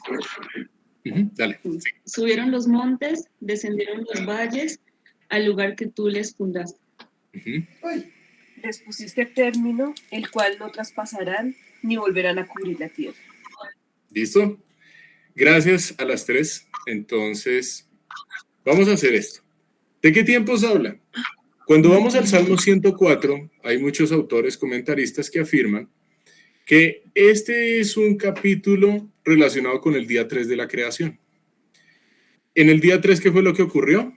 Recordemos que en el día 3 fue cuando Dios dio el mandato que las aguas se reunieran en un solo lugar y que se descubriera lo seco. Llamó Dios a lo seco tierra y a la reunión de aguas llamó mares. Entonces hay muchos apologistas que afirman, bueno, no digo muchos, algunos, corrijo, no muchos sino algunos apologistas, que afirman que el Salmo 104 en esta descripción es el día 3. Pero aquí tenemos un pero frente a esa afirmación. Porque aquí dice en el versículo 9, les pusiste término el cual no traspasarán ni volverán a cubrir la tierra. En el día 3, la tierra jamás estuvo descubierta sin aguas. Por lo tanto, estaríamos entrando en una contradicción si pensamos que el Salmo 104 está haciendo referencias al día 3 de la creación. Les invito a que miren más argumentos. Hay un artículo de respuestas en Génesis en el cual se argumenta por qué el Salmo 104 no está haciendo referencia al día 3 de la creación. En lugar de ello, se está haciendo referencias al diluvio. ¿Por qué razón? Fíjense, con el abismo como con vestido la cubriste. ¿Tiene sentido en el diluvio? Sí. Sobre los montes estaban las aguas. Tiene sentido en el diluvio. A tu reprensión huyeron, al sonido de tu trueno se apresuraron. Subieron los montes, descendieron los valles al lugar que tú les fundaste. Les pusiste término el cual no traspasarán ni volverán a cubrir la tierra. Esto tiene una interpretación mucho más diáfana, es a la luz del diluvio. Lo que está diciendo el versículo 8 es que la geografía a nivel mundial cambió drásticamente en el diluvio. Porque, a ver, tenemos trillones de metros cúbicos cubriendo la superficie de toda la tierra. Y sí, ya después de 375 días, ya Dios nuevamente pone las cosas aquí en la tierra de tal manera que el ser humano pueda caminar en ella, reproducirse en ella y lo mismo los animalitos. El punto es, subieron los montes, descendieron los valles. La geografía se hizo más agreste, de tal manera que al hacerse más agreste se generan depósitos en la corteza terrestre para que allí pueda haber agua.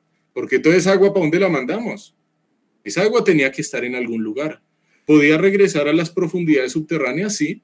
Y lo interesante es que hoy en día ya se hablan de océanos en las profundidades de la corteza terrestre. Y es más, lo afirman hasta geólogos seculares. Ni siquiera estoy hablando de geólogos creacionistas.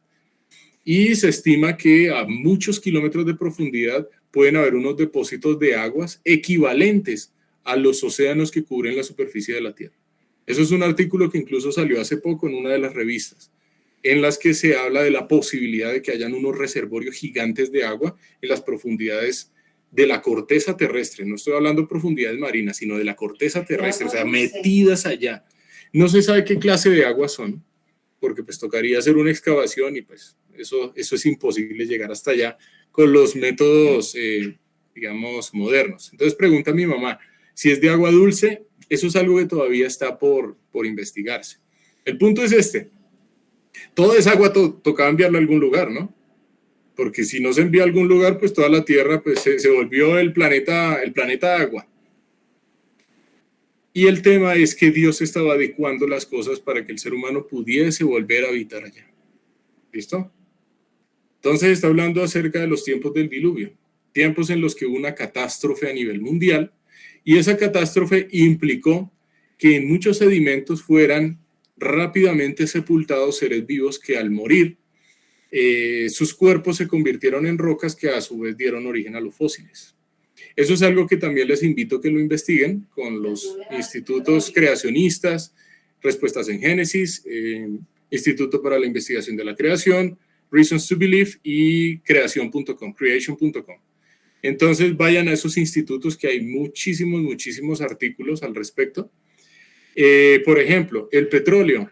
¿Cómo se puede originar el petróleo? El petróleo no se origina simplemente por un cadáver que es descompuesto digamos, a cierta profundidad en la tierra. Porque si es así, cualquiera se va a un cementerio y saca petróleo de allá, ¿no? Pues con los restos de los seres humanos. Para que existan las condiciones necesarias para dar origen al petróleo, tiene que existir presiones muy, pero muy significativas, muy altas, y tiene que hacerse en corto tiempo.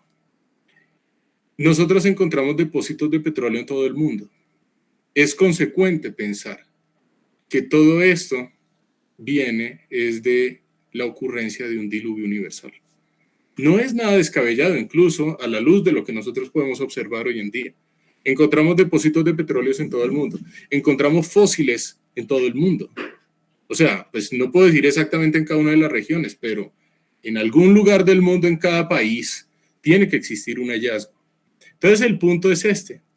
La Biblia sí nos muestra que hubo un diluvio universal y que hubo una catástrofe a nivel global. Y esa catástrofe dio origen a muchas de las características que hoy en día tiene la Tierra. Entonces, comentario, si se estuviese hablando del día 3 de la creación, el diluvio hubiese contradicho este pasaje, porque en este las aguas hubiesen vuelto a cubrir la tierra, yendo en contra del pasaje. ¿Qué cambios hubo? Un montón. Entonces, por ello, por este pasaje, es que yo argumento que nosotros no podemos hacer comparaciones de la geografía antediluviana con la geografía postdiluviana. Es decir, si nosotros vamos a analizar la geografía, por ejemplo, del huerto de Edén, ¿y para qué vamos a analizar la geografía del huerto de Edén? No perdamos de vista el sentido cristológico de las escrituras. Siempre es importante. Y la razón, pues, tiene que ver con algo que no pudimos estudiar, pero bueno. El punto es este. Si nosotros vamos a hablar de geografía en tiempos antediluvianos, eso es algo que no se puede hacer, porque nosotros no sabemos cómo era la geografía antes del diluvio. No es la geografía de hoy en día.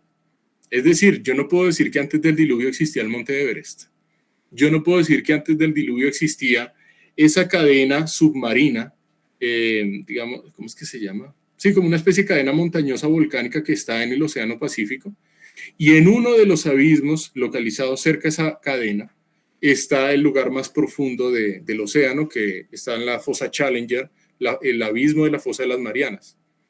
Entonces, es un lugar que tiene 11 kilómetros de profundidad, que eso es bárbaro, lleno de agua. O sea, la presión allá abajo es para, mejor dicho, comprimir cualquier cosa de una forma tenaz, y Dios en su sabiduría pone allá seres vivos. Entonces, no podemos hacer comparaciones antediluvianas con comparaciones postdiluvianas, siempre en cuanto a la geografía. Listo, y ya con esto estamos por terminar. Esta es la última diapositiva de la presentación de hoy. Lo vamos a hacer de forma expositiva, porque pues no hay tiempo suficiente para ponernos a analizar texto por texto. Resulta que la Biblia nos relata que una señal, del pacto noético, la señal del pacto noético es el arco iris. ¿Quiere decir que antes el arco iris no existía? Esa es una pregunta que no vamos a resolver. El punto es que Dios pone el arco iris como una señal del pacto. Resulta que esta señal, tristemente, hoy ha sido usada con un propósito absolutamente distinto. En la Biblia, ¿qué es? Una señal del pacto noético que apunta en últimas es al Mesías. Porque todo pacto tiene sentido, es por el Mesías. Sin el Mesías no puede haber pacto, no puede haber alianza. Porque sin el Mesías, el problema del pecado del ser humano con Dios no puede ser resuelto. Y si ese problema no puede ser resuelto, ¿cómo podemos hablar de una alianza? ¿Cómo podemos hablar de un berit en hebreo? Entonces, es el Mesías el que le confiere el significado a todos los pactos. Dios pone esta señal. ¿Qué han hecho los seres humanos hoy en día? Usar esta señal santa para denotar un tipo de diversidad antibíblica. Dios estableció hombre y mujer en el matrimonio. Pero ¿qué han hecho las personas de los grupos LGBT? Tomar esta señal santa para convertirlo en un tipo de diversidad de carácter antibíblico. Y eso lo hizo una persona llamada Gilbert Baker, hacia los años, no sé si 70 o 80, creo que fue 80. Él lo que hizo fue tomar la señal del arco iris para denotar la diversidad, algo en lo que Dios no se agrada. Así muchas personas digan que lo que yo estoy diciendo es discriminatorio, esto no es discriminatorio. Esto se llama ley de Dios. Dios estableció un orden y ese orden hay que enunciarlo y proclamarlo. Las personas que hacen parte de estos grupos hay que mostrarles el evangelio, mostrarles el amor de Dios. Pero nunca, jamás se podrán negociar nuestros principios establecidos en las Escrituras.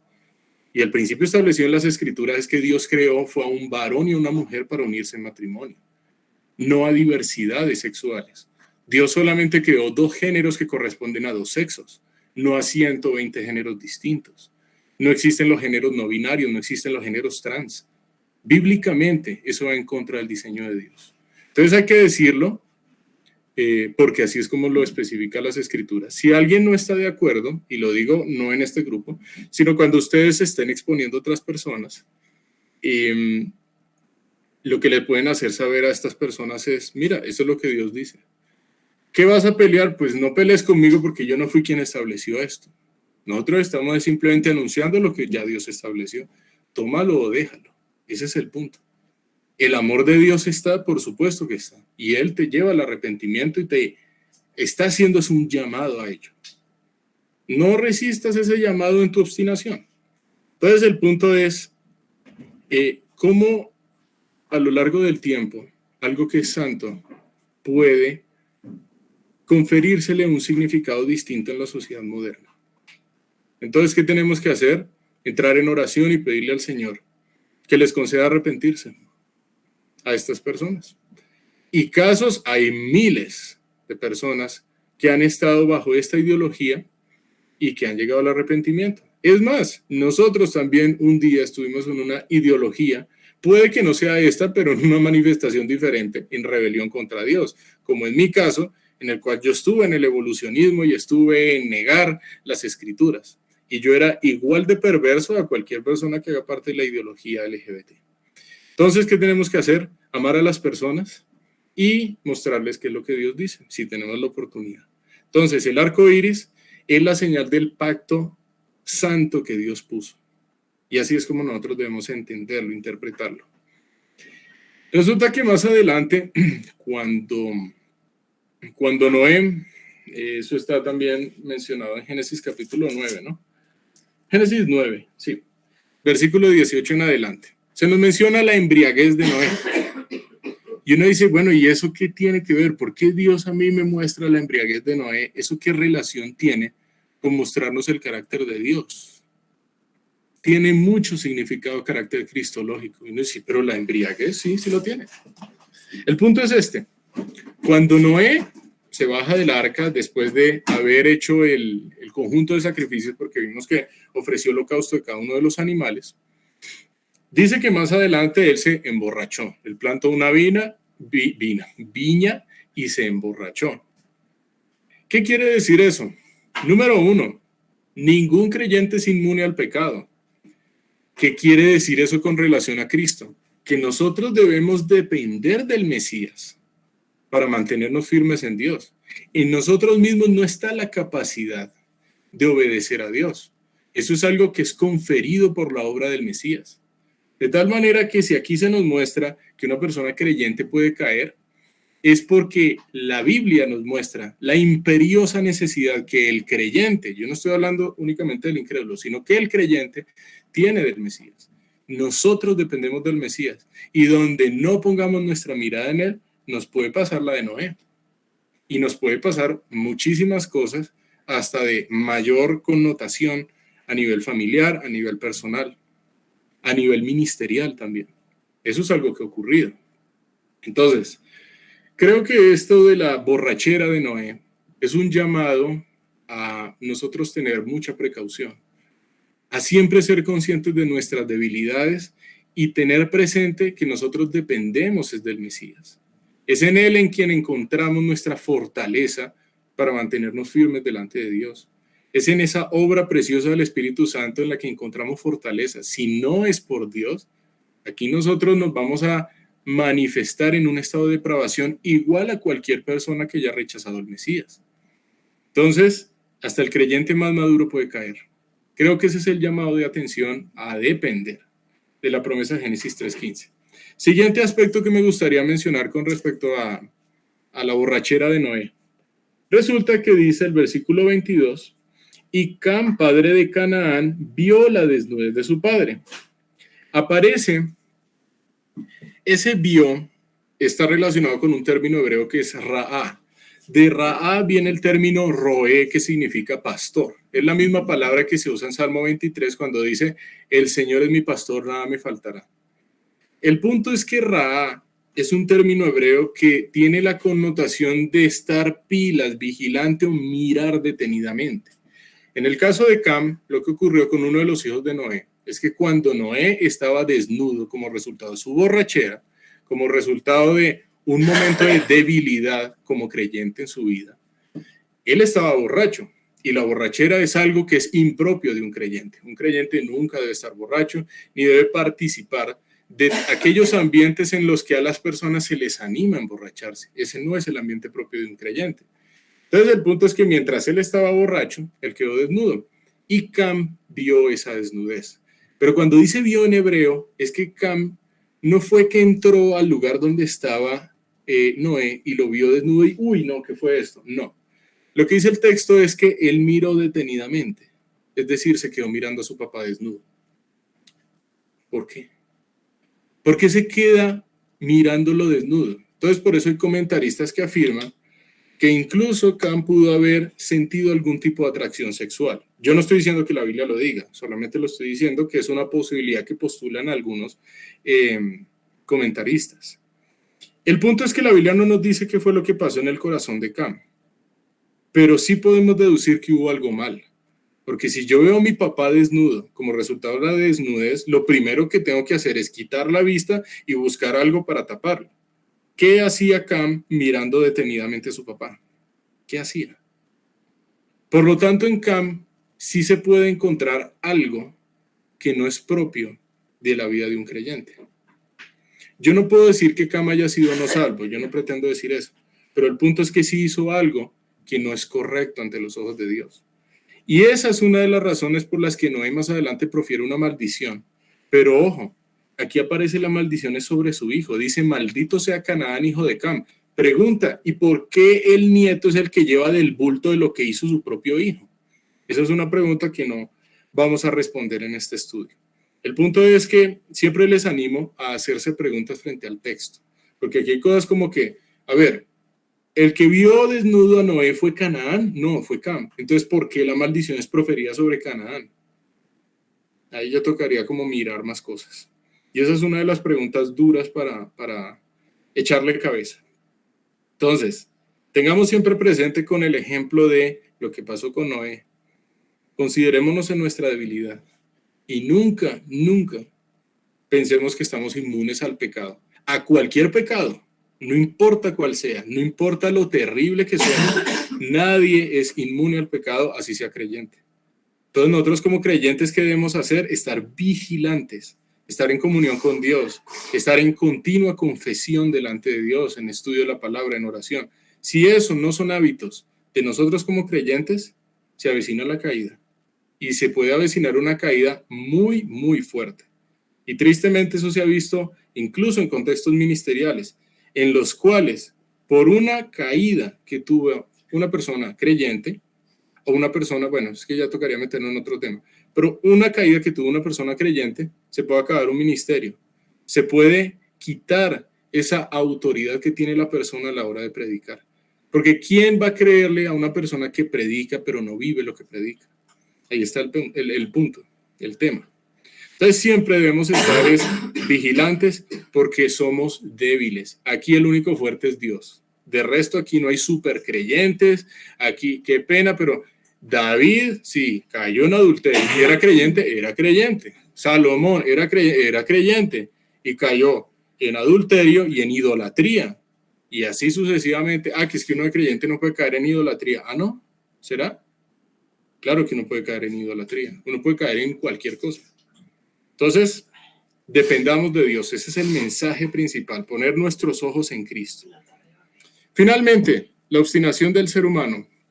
Y aquí al lado derecho, la torre de Babel. Babel en hebreo significa confusión. Entonces, ¿qué fue lo que pasó con el ser humano? Listo, sí, chévere, ya pasó el diluvio, tal la cosa. Bueno, ok. El ser humano empezó a multiplicarse en la faz de la tierra, listo, de acuerdo a lo que Dios había dicho. Pero ¿qué hace el ser humano en su obstinación? Pues no nos vamos a esparcir sobre la faz de la tierra, nos vamos a quedar en un punto. Dios que había dicho, fructifiquen, multiplíquense, llenen la tierra. ¿Y qué están haciendo estos? No, pues nos quedamos en un lugar tan rico, ¿ya? Vamos a hacer una super ciudad. Y es más, ahí dice, hagámonos una torre cuya cúspide llegue hasta el cielo, por si acaso somos esparcidos sobre la faz de la tierra. Es una señal para O sea que ustedes adrede lo que están haciendo es establecer una señal por si acaso se cumple lo que Dios dice. Ese fue el propósito del ser humano. Nuevamente, y esto estamos ya hablando de tiempos postdiluvianos, la maldad del ser humano siguió vigente en Noé y en los descendientes de Noé. Y aquellos descendientes de Noé que no se arrepintieron, pues miren lo que pasa aquí. La obstinación del ser humano. Entonces hagamos una torre cuya cúspide llegue al cielo. Fíjense algo muy interesante. Voy a traer aquí el mapa mundi. Listo, aquí tengo un mapa mundi cualquiera. Si la Torre de Babel es construida aquí, yo me puedo ir a la antípoda y no ver absolutamente nada. Por muy alto que esto sea, si yo estoy en la antípoda no voy a ver nada. El punto es este. Eso da a entender que la cosmovisión del ser humano es una tierra plana en este entonces. Porque ellos creen que si edifican una torre lo suficientemente alta, desde cualquier parte de la tierra se va a poder ver esa torre. Entonces su cosmovisión no es ni siquiera correcto en un sentido físico de cómo es la tierra. Ellos eran terraplanistas, por decirlo así. Movimientos que hoy en día existen también, ¿no? Bueno, el punto es este. Más allá de la concepción, de la cosmovisión que ellos tenían, lo que estamos viendo es de manera reiterada la depravación del ser humano. No, Dios a mí me dice que vaya por todo el mundo, pero no, yo me quedo en un solo lugar. ¿Y qué hace Dios en su infinita sabiduría? Confunde las lenguas. Por eso Babel, confusión. Confunde las lenguas de tal manera que esa división de lenguas permite el surgimiento ya de diferentes naciones. Y ellos ya tienen que encontrar lugares distintos en los cuales van a habitar, porque ya no se van a sentir identificados con una persona de una lengua distinta. Entonces el punto principal es ese. Dios confunde las lenguas para que este plan, contrario a Dios, no se ejecute. Oye, o sea que esas lenguas, esas confusiones fue por familias. Entonces dice mi mamá, esa confusión es por familias. Si no hubiera sido por familias, Dios hubiese dividido a las familias. Entonces es importante tener eso presente en mente. Presente en mente, sí. Sí, está bien. Tengamos eso. Eso fue lo que pasó en tiempos de Babel. El ser humano y su bendita obstinación a ir en contra del propósito de Dios. Digo bendita como un sarcasmo, ¿no? Y su obstinación a ir en contra de Dios. Entonces, ya con ello terminamos Génesis capítulos 10 y 11. Yo sé que esto no es un estudio detallado de lo que es Babel. Hay muchísimo que estudiar respecto a estas genealogías y sobre todo enfocados en el carácter cristológico, porque recordemos, ¿esto qué tiene que ver con Cristo? Tiene que ver mucho, porque aquí en Génesis capítulo 10 se nos narra básicamente es el origen de las naciones por familias, a partir de lo que ocurrió en Babel. Entonces, ¿qué pasa? Si hay varias naciones, vamos a encontrar más adelante que el mensaje del evangelio está destinado a todas las naciones. Es decir, Dios lo que está haciendo es preparar el mundo para que el mundo sea tal que en él se predique el evangelio. Nosotros siempre debemos encontrar relación entre lo que aparece en las escrituras y lo que hizo Cristo. Es que lo que hizo Cristo está en las escrituras, sí, pero hay partes en las que a uno le pareciese que no tiene nada que ver. Ahí estas genealogías, ¿para qué? ¿Qué tienen que ver esto con Dios? ¿Y esto qué? ¿Para qué me lo muestra Dios? ¿Para qué me muestra Dios la borrachera de Noé? ¿Para qué me muestra Dios el adulterio de David? Es que Dios no quiere que yo haga énfasis ni en la borrachera de Noé ni en el adulterio de David. Lo que Dios quiere es mostrarme acerca de sí mismo quién es aquel en quien yo debo depender para no caer. Y esa dependencia está exclusivamente en Cristo, en su obra. Entonces, tengamos eso en mente Y con ello ya terminamos hoy. Terminamos 7 minutos antes. Tarea, porfa. Lean Génesis capítulo 12, porque vamos a empezar a estudiar la historia de Dios con Abraham. ¿Quién es Abraham? Entonces pueden ustedes investigar quién era Abraham. Era un señor de Ur de los Caldeos, ok, sí. ¿Y qué pasa con eso? Abraham no nació en un ambiente santo y lindo. Él nació en un ambiente de idolatría. Ah, ok. ¿Había alguna bondad en Abraham? ¿Será que él fue escogido por su bondad? ¿O más bien porque Dios en su propósito soberano tenía un plan con él? Ah, muy bien. Entonces tocaría siempre sopesar las cosas. Abraham, el padre de la fe. Ah, entonces en él sí había bondad porque es el padre de la fe. Ah, eso no es lo que dice la Escritura. En él tampoco había bondad. Él también es hijo de Adán y Eva. Lo mismo que el que habla. Lo mismo que todos nosotros somos hijos de Adán y Eva. Y esa bendita, lo digo sarcásticamente, naturaleza es algo que nos lleva siempre a la rebelión contra Dios. Así que vamos a ver cuál es la historia de Dios con Abraham y qué nos quiere mostrar Dios de sí mismo con esa bonita historia que tuvo con este señor. Entonces, con ello terminamos la clase de hoy. Como siempre, gracias por asistir. Hoy pudimos avanzar varios capítulos. Y porfa, hagan la tarea de Génesis capítulo 12. Si tienen algunas preguntas con respecto al diluvio, nos podemos comunicar por WhatsApp, yo les puedo pasar artículos.